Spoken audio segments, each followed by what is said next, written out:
Ni nani ambaye angeweza akasimama akafurahi kwa vitendo hivi tunavyofaniziwa na bado akacelebrate wakati watoto wetu wanakufa njaa kule, watu hawana vyakula, saa nyingine hawana maji, mahospitali hanawa na madawa, usafiri ni shida, tunafukuzana na watoto maskini kuwaomba kodi.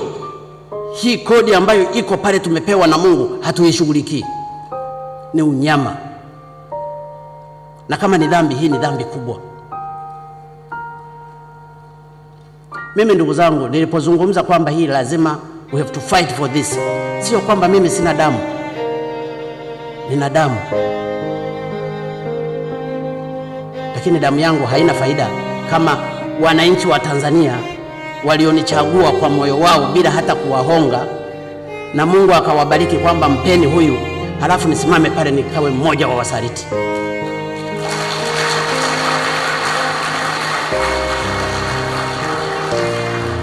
Siwezi nikasimama pale mbele nione wizi huu unaofanyika nikakai kimya. Nitaulizwa siku ya mwisho wangu.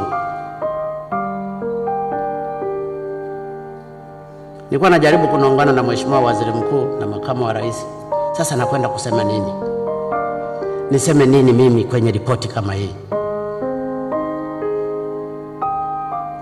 Masilahi ya taifa hayana kabila, hayana dini, hayana vyama, ni kwa ajili ya Watanzania wote tunayoyahitaji.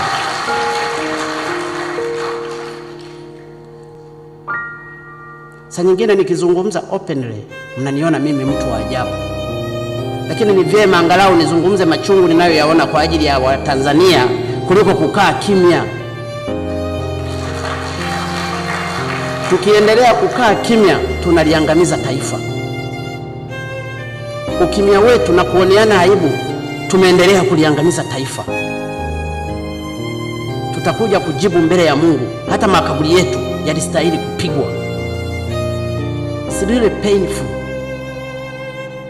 Ukienda leo mtaani ukaangalia watu Kariakoo, nenda Manzese, nenda wapi, nenda mikoani, unaweza ukaona maisha ya Watanzania walionayo ni ya mateso. Nenda katika kila mkoa.